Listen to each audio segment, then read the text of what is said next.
Inilah Injil suci menurut Lukas. Sekali peristiwa, datanglah Yesus di Nazaret, tempat ia dibesarkan. Seperti biasa pada hari Sabat, ia masuk ke dalam rumah ibadat. Yesus berdiri hendak membacakan kitab suci. Maka diberikan kepadanya kitab Nabi Yesaya. Yesus membuka kitab itu dan menemukan ayat-ayat berikut. Roh Tuhan ada padaku, sebab aku diurapinya untuk menyampaikan kabar baik kepada orang-orang miskin. Dan aku diutusnya memberitakan pembebasan kepada orang-orang tawanan, penglihatan kepada orang-orang buta, serta membebaskan orang-orang yang tertindas. Aku diutusnya memberitakan bahwa tahun rahmat Tuhan telah datang. Kemudian Yesus menutup kitab itu dan mengembalikannya kepada pejabat, lalu ia duduk, dan mata semua orang dalam rumah ibadat itu tertuju kepadanya. Kemudian Yesus mulai mengajar mereka, katanya, "Pada hari ini genaplah ayat-ayat kitab suci itu pada saat kalian mendengarnya." Semua orang membenarkan Yesus. Mereka heran akan kata-kata indah yang diucapkannya. Lalu mereka berkata, "Bukankah dia anak Yusuf?" Yesus berkata, "Tentu kalian akan mengatakan pepatah ini kepadaku, 'Hai tabib, sembuhkanlah dirimu sendiri. Perbuatlah di sini, di tempat asalmu ini, segala yang kami dengar telah terjadi di Kapernaum.'" Yesus berkata lagi, "Aku berkata kepadamu, sungguh tiada nabi yang dihargai di tempat asalnya. Aku berkata kepadamu, dan kataku ini benar, pada zaman Elia terdapat banyak wanita janda di Israel ketika langit tertutup selama 3 tahun dan 6 bulan, dan ketika bahaya kelaparan yang hebat menimpa seluruh negeri. Tetapi Elia diutus bukan kepada salah seorang dari mereka, melainkan seorang wanita janda di Sarfat di tanah Sidon. Dan pada zaman Nabi Elisa, banyak orang kusta di Israel, tetapi tiada seorang pun dari mereka yang ditahirkan, selain Naaman orang Syria itu." Mendengar itu sangat marahlah semua orang di rumah ibadat itu. Mereka bangkit lalu menghalau Yesus keluar kota dan membawa dia ke tebing gunung tempat kota itu terletak untuk melemparkan dia dari tebing itu.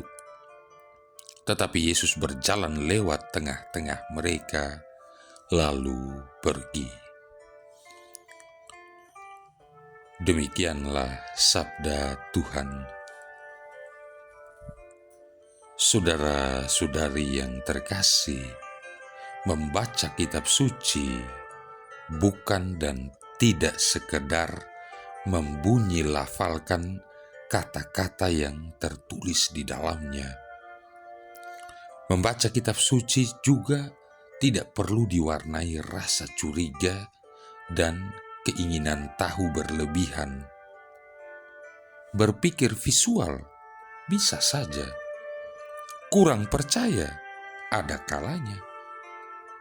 Membaca kitab suci juga tak bisa sepenggal-sepenggal. Mentang-mentang tercantum nomor bab dan ayat, lalu meyakinkan diri sendiri, "Saya mau baca yang ini saja." Menurut hemat saya, pola baca yang demikian bisa memelintir belokkan isi dan makna kalimat seutuh dan sebenarnya. Sederhana kata, semua yang tertulis ada awal dan kodanya.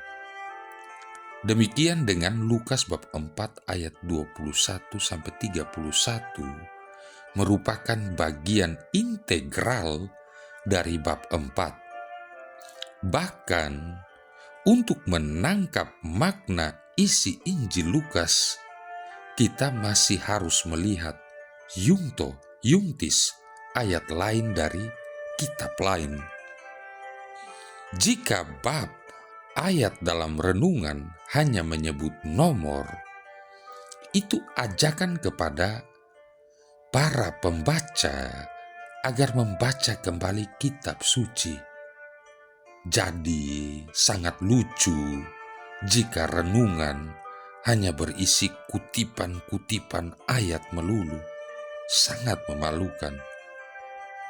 Saudara-saudari yang terkasih, Yesus ditolak di Nazaret. Kok bisa? Ini kan aneh. Pasti ada yang salah dalam diri bangsa Yahudi di Nazaret. Andaikan sudah ada dokter yang psikolog, bahkan psikiater, pasti diperlukan puluhan, bahkan ratusan dokter untuk mendiagnosa penyakit aneh yang menghinggapi seluruh penduduk negeri. Mereka tahu reputasi Yesus. Mereka kenal sekurang-kurangnya nama yang mengatasi segala nama. Orang kenal peri hidupnya yang mengajarkan kebaikan dan cinta kasih. Orang kenal dan tercengang atas kecerdasannya dalam menjawab pertanyaan-pertanyaan para sesepuh agama Yahudi. Apalagi setelah membaca kitab Nabi Yesaya yang berisi nas tentang dirinya yang ia baca di rumah ibadat di kota Nazaret di mana dia dibesarkan. Namun apa jadinya? Yesus sendiri menyatakan sesungguhnya tidak ada nabi yang dihargai di tempat asalnya.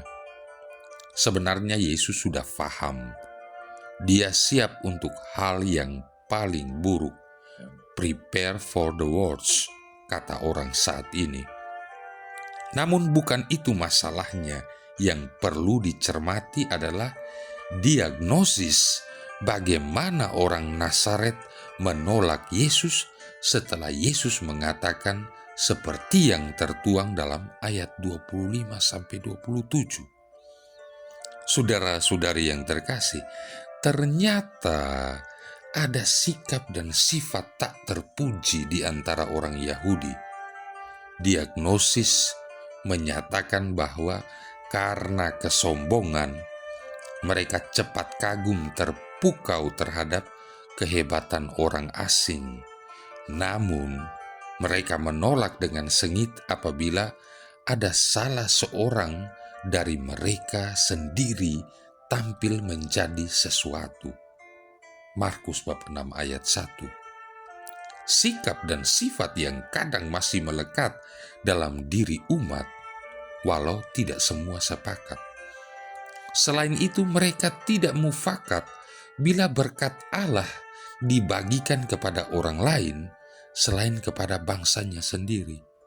1 Raja-Raja bab 17 ayat 7 dan 2 Raja-Raja bab 5. Primordialisme, egoisme ternyata pernah mewarnai sejarah hidup manusia di tanah suci, tanah kelahiran Sang Mesias.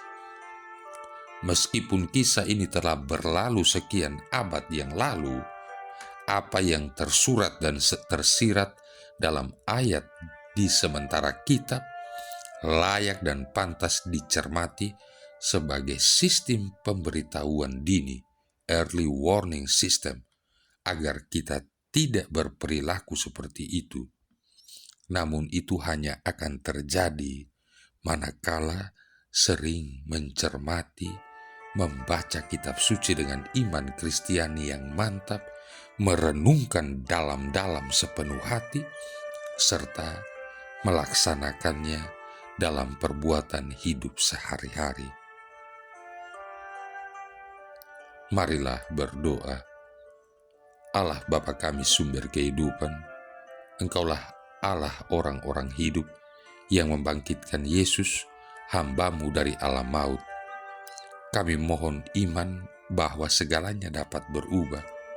Berilah kiranya kami harapan baru, dan bimbinglah kami agar dapat bersatu dengan Yesus Putra-Mu terkasih, dan dengan semua saja yang mencari Engkau. Dengan pengantaran Yesus Kristus Putra-Mu Tuhan kami, yang bersama dengan Dikau dan Roh Kudus hidup dan berkuasa, satu Allah sepanjang segala masa. Tuhan memberkati kita sekalian, Bapa, Putra, dan Roh Kudus.